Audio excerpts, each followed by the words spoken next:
गरुड़ जी ने कहा, धर्मात्मा व्यक्ति स्वर्ग के भोगों को भोग कर पुनः निर्मल कुल में उत्पन्न होता है। इसीलिए माता के गर्भ में उसकी उत्पत्ति कैसे होती है, इस विषय में बताइए।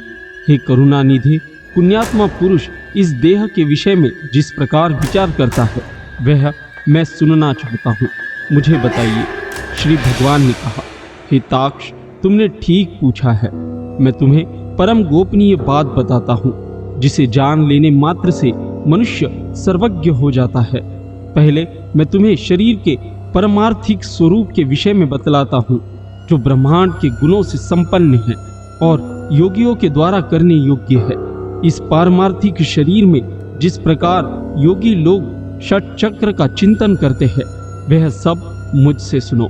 पुण्यात्मा जीव पवित्र आचरण करने वाले लक्ष्मी संपन्न गृहस्थों के घर में जैसे उत्पन्न होता है और उसके पिता तथा माता के विधान एवं नियम जिस प्रकार के होते हैं, उनके विषय में मैं तुमसे कहता हूँ। स्त्रियों के ऋतुकाल में 4 दिन तक उनको त्याग कर देना चाहिए, अर्थात उनसे दूर रहना चाहिए। उतने समय तक उनका मुख भी नहीं देखना चाहिए, क्योंकि उस समय उनके शरीर में पाप का निवास रहता है। चौथे दिन वस्त्रों सहित स्नान करने के अनंतर वह नारी शुद्ध होती है तथा 1 सप्ताह के बाद पितरों एवं देवताओं की पूजन अर्चन तथा व्रत करने के योग्य होती है। 1 सप्ताह के मध्य में जो गर्भ धारण होता है उससे मलिन वृत्ति वाली संतान का जन्म होता है। प्रातः ऋतुकाल के 8वें दिन गर्भधान से पुत्र की उत्पत्ति होती है। ऋतुकाल के अनंतर युग्म रात्रियों में गर्भाधान होने से पुत्र और अयुग्म रात्रियों में गर्भाधान से कन्या की उत्पत्ति होती है। इसलिए पूर्व की 7 रात्रियों को छोड़कर युग्म की रात्रियों में ही समागम करना चाहिए। स्त्रियों के रजो दर्शन से सामान्यतः 16 रात्रियों तक ऋतुकाल बताया गया है।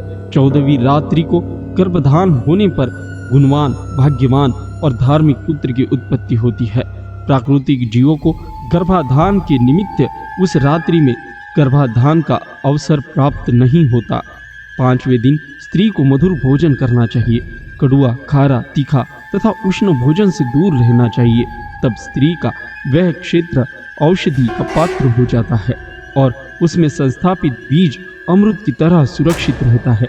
उस औषधि क्षेत्र में बीज वपन करने वाला स्वामी अच्छे फल को प्राप्त करता है। तांबूल खाकर, पुष्प और श्रीखंड से युक्त होकर तथा पवित्र वस्त्र धारण करके मन में धार्मिक भावों को रखकर पुरुष को सुंदर शैया पर संवास करना चाहिए। गर्भाधान के समय पुरुष की मनोवृत्ति जिस प्रकार की होती है उसी प्रकार की स्वभाव वाला जीव गर्भ में प्रविष्ट होता है। जीव का स्वरूप धारण करके चैतन्यांश पुरुष के शुक्र में स्थित रहता है। पुरुष की काम वासना, चित्त वृत्ति तथा शुक्र जब एकत्व को प्राप्त होते हैं तब स्त्री के गर्भाशय में पुरुष द्रवित होता है। स्त्री के गर्भाशय में शुक्र और शोणित के संयोग से पिंड की उत्पत्ति होती है। गर्भ में आने वाला सुकृति पुत्र पिता माता को परम आनंद देने वाला होता है और उसके पुंसवन आदि समस्त संस्कार किए जाते हैं। पुण्यात्मा पुरुष ग्रहों की उच्च स्थिति में जन्म प्राप्त करता है। ऐसे पुत्र की उत्पत्ति के समय ब्राह्मण बहुत सारा धन प्राप्त करते हैं। वह पुत्र विद्या और विनय से संपन्न होकर पिता के घर में बढ़ता है और सत्पुरुषों के संसर्ग में सभी शास्त्रों में पांडित्य संपन्न हो जाता है। वह तरुणावस्था में दिव्य अंगना आदि का योग प्राप्त करता है और दानशील तथा धनी होता है। पूर्व में किए हुए तपस्या, तीर्थ सेवन आदि महापुण्यों के फल का उदय होने पर वह नित्य आत्मा और अनात्मा अर्थात परमात्मा और उससे भिन्न पदार्थों के विषय में विचार करने लगता है, जिससे उसे यह बोध होता है कि सांसारिक मनुष्य भ्रमवश रस्सी में सर्प के आरोप की भांति वस्तु अर्थात सच्चिदानंद ब्रह्मा में अवस्तु अर्थात अज्ञान आदि जगत प्रपंच का अध्यारोप करता है। तब अपवाद अर्थात मिथ्या ज्ञान या भ्रम ज्ञान के निराकरण से रस्सी में सर्प की भांति के निराकरण पूर्वक रस्सी की वास्तविकता के ज्ञान से समान ब्रह्म रूपी सत्य वस्तु में अज्ञानादि जगत प्रपंच की मिथ्या प्रतीति के दूर हो जाने पर और ब्रह्म रूप सत्य वस्तु का सम्यक ज्ञान हो जाने पर वह उसी सच्चिदानंद ब्रह्मा का चिंतन करने लगता है। सांसारिक पदार्थ रूप असत या अनात्म पदार्थों से अन्वित या संबुद्ध होने वाले इस ब्रह्म के संग रहित शुद्ध स्वरूप के सम्यक बोध के लिए मैं तुम्हें इसके साथ अन्वित या संबद्ध प्रतीत होने वाली पृथ्वी आदि अनात्म वर्ग के अर्थात पंचभूतों आदि के गुणों को बतलाता हूँ। पृथ्वी, जल, अग्नि, वायु तथा आकाश ये 5 स्थूल भूत कहे जाते हैं। यह शरीर इन्हीं 5 भूतों से बनता है, इसलिए पंचभौतिक कहलाता है। हे खगेश्वर, त्वचा, हड्डियां, नाड़ियां, रोम तथा मांस ये 5 भूमि के गुण हैं। यह मैंने तुम्हें बतलाया है। लार, मूत्र, वीर्य, लज्जा तथा 5वां रक्त ये 5 जल के गुण कहे गए हैं। अब तेज के गुणों को सुनो। हे ताक्ष, योगियों के द्वारा सर्वत्र क्षुधा, तृषा, आलस्य, निद्रा और कांति ये 5 गुण तेज के कहे गए हैं। सिकुड़ना, दौड़ना, लांघना, फैलाना तथा चेष्टा करना ये 5 गुण वायु के कहे गए हैं। घोष, छिद्र, गांभीर्य, श्रवण और सर्व संश्रय ये 5 गुण तुम्हें प्रयत्न पूर्वक आकाश के जानने चाहिए। पूर्व जन्म के कर्मों से अधिवासित मन, बुद्धि, अहंकार और चित्त यह अंतकरण तुष्ट कहा जाता है। श्रोत्र, त्वक, जिह्वा, चक्षु, नासिका ये ज्ञानेन्द्रिय है तथा वाक, हाथ, पैर, कुदा और उपस्य ये कर्मेंद्रिया है। दिशा, वायु, सूर्य, प्रचेता और अश्विनी कुमार ये ज्ञानेन्द्रियों के तथा वैर्य, इंद्र, विष्णु, मित्र तथा प्रजापति ये कर्मेंद्रियों के देवता कहे गए हैं। देह के मध्य में ईड़ा, पिंगला, सुषुम्ना, गांधारी, गजजिह्वा, पूषा, यशस्विनी, अलम्बुषा, कुहू और शंखिनी ये 10 प्रधान नाड़ियां स्थित है। ज्ञान, अपान, समान, उदान तथा व्यान, नाग, कुर्मु, क्रुकल, देवदत्त और धनंजय ये 10 वायु है। हृदय में प्राण वायु, हुदा में अपान वायु, नाभि मंडल में समान वायु, कंठ देश में उदान वायु और संपूर्ण शरीर में व्यान वायु व्याप्त रहती है।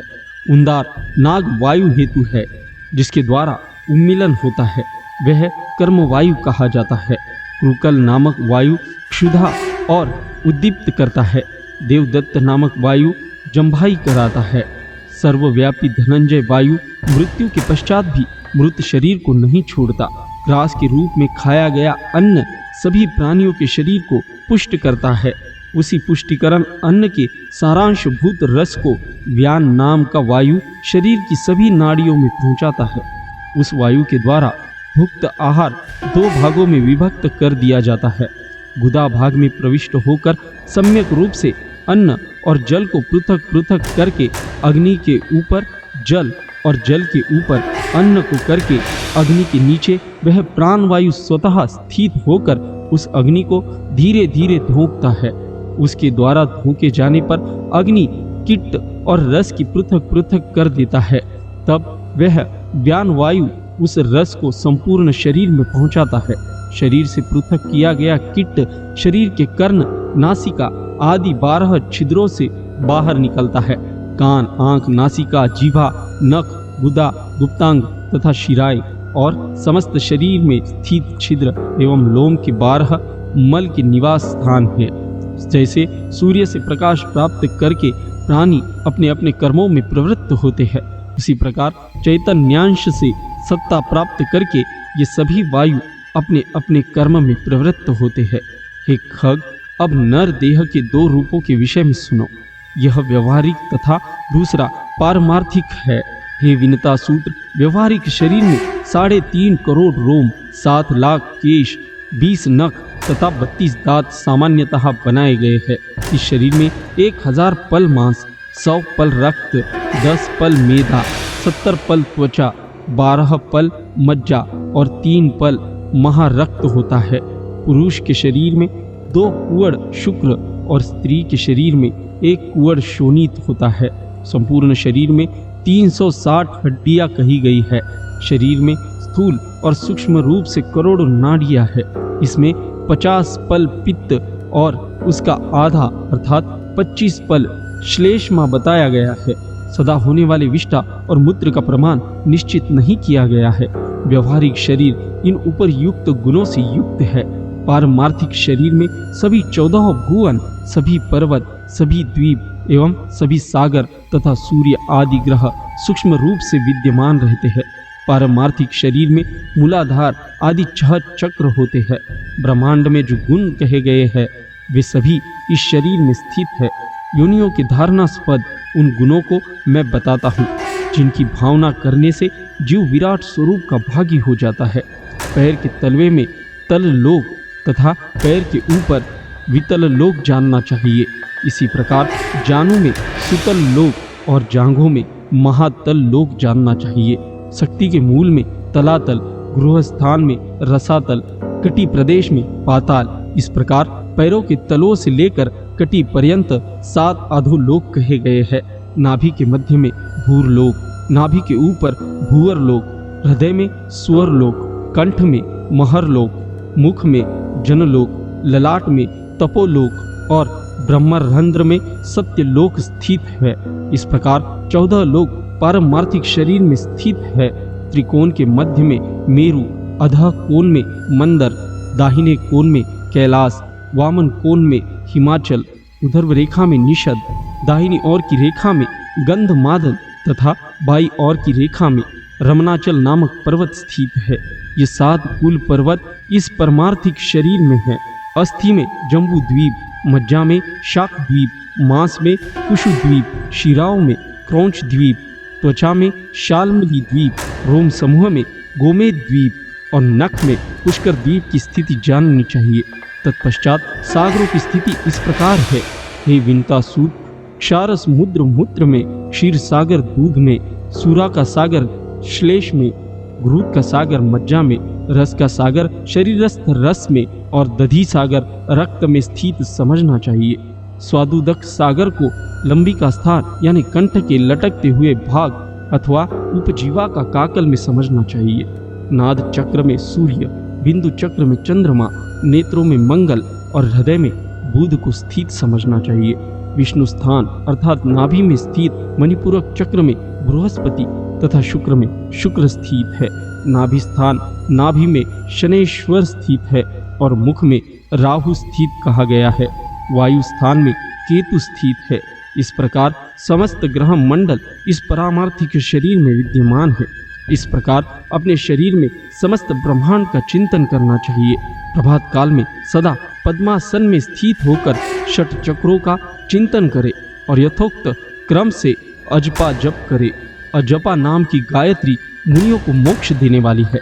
इसके संकल्प मात्र से मनुष्य सभी पापों से मुक्त हो जाता है। हिताक्ष सुनो, मैंने तुम्हें आजपा जप का उत्तम क्रम बताता हूँ, जिसको सर्वदा करने से जीव भाव से मुक्त हो जाता है। मूलाधार, स्वाधिष्ठान, मणिपूरक, अनाहत, विशुद्ध तथा आज्ञा, इन्हें 6 चक्र कहा जाता है। इन चक्रों का क्रमशः मूलाधार में लिंग देश में, नाभि में, हृदय में, कंठ में, भौं के मध्य में तथा ब्रह्मरंध्र में चिंतन करना चाहिए। मूलाधार चक्र चतुर्दलाकार अग्नि के समान और व से स पर्यंत वर्णों का आश्रय स्थान है। स्वाधिष्ठान चक्र सूर्य के समान दीप्तिमान, ब से लेकर ल पर्यंत वर्णों का आश्रय स्थान और षड्दलाकार है। मणिपूरक चक्र रक्तिम आभा वाला 10 दलाकार और ड से लेकर फ पर्यंत वर्णों का आधार है। अनाहत चक्र 12 दलाकार स्वर्णिम आभा वाला तथा क से ठ पर्यंत वर्णों से युक्त है। विशुद्ध चक्र 16 दलाकार 16 स्वरों से युक्त कमल और चंद्रमा के समान कांति वाला होता है।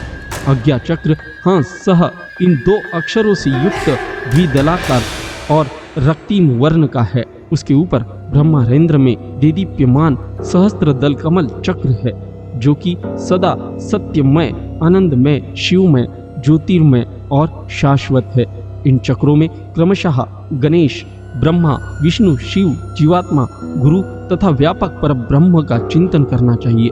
अर्थात मूलाधार चक्र में गणेश का, स्वाधिष्ठान चक्र में ब्रह्मा जी का, मणिपूरक चक्र में विष्णु का, अनाहत चक्र में शिव का, विशुद्ध चक्र में जीवात्मा का, आज्ञा चक्र में गुरु का और सहस्रार चक्र में सर्वव्यापी पर ब्रह्मा का चिंतन करना चाहिए। विद्वानों ने एक दिन रात में 21,600 श्वासों की सूक्ष्म गति की है। ह का उच्चारण करते हुए श्वास बाहर निकलता है और स की ध्वनि करते हुए अंदर प्रविष्ट होता है।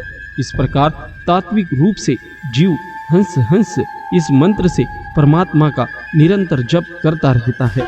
जीव के द्वारा अहोरात्र में किए जाने वाले इस अजपा जप के 600 मंत्र गणेश के लिए, 6000 ब्रह्मा के लिए, 6000 विष्णु के लिए, 6000 शिव के लिए, 1000 जीवात्मा के लिए, 1000 गुरु के लिए और 1000 मंत्र जप चिदात्मा के लिए निवेदित करने चाहिए। श्रेष्ठ संप्रदाय वेत्ता अरुण आदि मुनि इष्ट चक्र में ब्रह्मा युग के रूप में स्थित गणेश आदि देवताओं का चिंतन करते हैं। शुक्र आदि मुनि भी अपने शिष्यों को इसका उपदेश देते हैं। अतः महापुरुषों की प्रवृत्ति को ध्यान में रखकर विद्वानों को सदा इन चक्रों में देवताओं का ध्यान करना चाहिए। सभी चक्रों में अनन्य भाव से उन देवताओं की मानस पूजा करके गुरु के उपदेश के अनुसार अजपा गायत्री का जप करना चाहिए। इसके बाद ब्रह्मरेंद्र में अधोमुख रूप से स्थित सहस्त्र दल कमल में हंस पर विराजमान वह वर तथा अभय मुद्रा युक्त दोनों हस्त कमलों की स्थिति वाले श्री गुरु का ध्यान करना चाहिए। गुरु चरणों से निकली हुई अमृत में धारा से अपने शरीर को प्रलाक्षित होता हुआ सा चिंतन करे। फिर पंचोपचार से पूजा करके स्तुति पूर्वक प्रणाम करना चाहिए। तदनंतर कुंडली का ध्यान करना चाहिए जो षट चक्रों में 3.5 वलय में स्थित है और वरोह तथा अवरोह के रूप में षट चक्र में संचरण करती है। तदनंतर ब्रह्मरेंद्र में बहिर्गत सुषुम्ना नामक धाम का ध्यान करना चाहिए। उन मार्ग से जाने वाले पुरुष विष्णु के परम पद को प्राप्त करते हैं। इसके अनंतर ब्रह्मा मुहूर्त में मेरे द्वारा चिंतित आनंद स्वरूप स्वप्रकाश सनातन रूप का सदा ध्यान करना चाहिए। इस प्रकार गुरु के उपदेश से मन निश्चल बनाए। अपने प्रयत्न से ऐसा नहीं करे क्योंकि गुरु के उपदेश के बिना साधक का पतन हो सकता है। इस प्रकार अंतर्याग संपन्न करके बहिर्याग का अनुष्ठान करना चाहिए। स्नान तथा संध्या आदि कर्मों को करके विष्णु और शिव की पूजा करनी चाहिए। देह का अभिमान रखने वाले अर्थात पंच भौतिक शरीर को ही अपना शरीर समझने वाले व्यक्तियों की वृत्ति अंतर्मुखी नहीं हो सकती।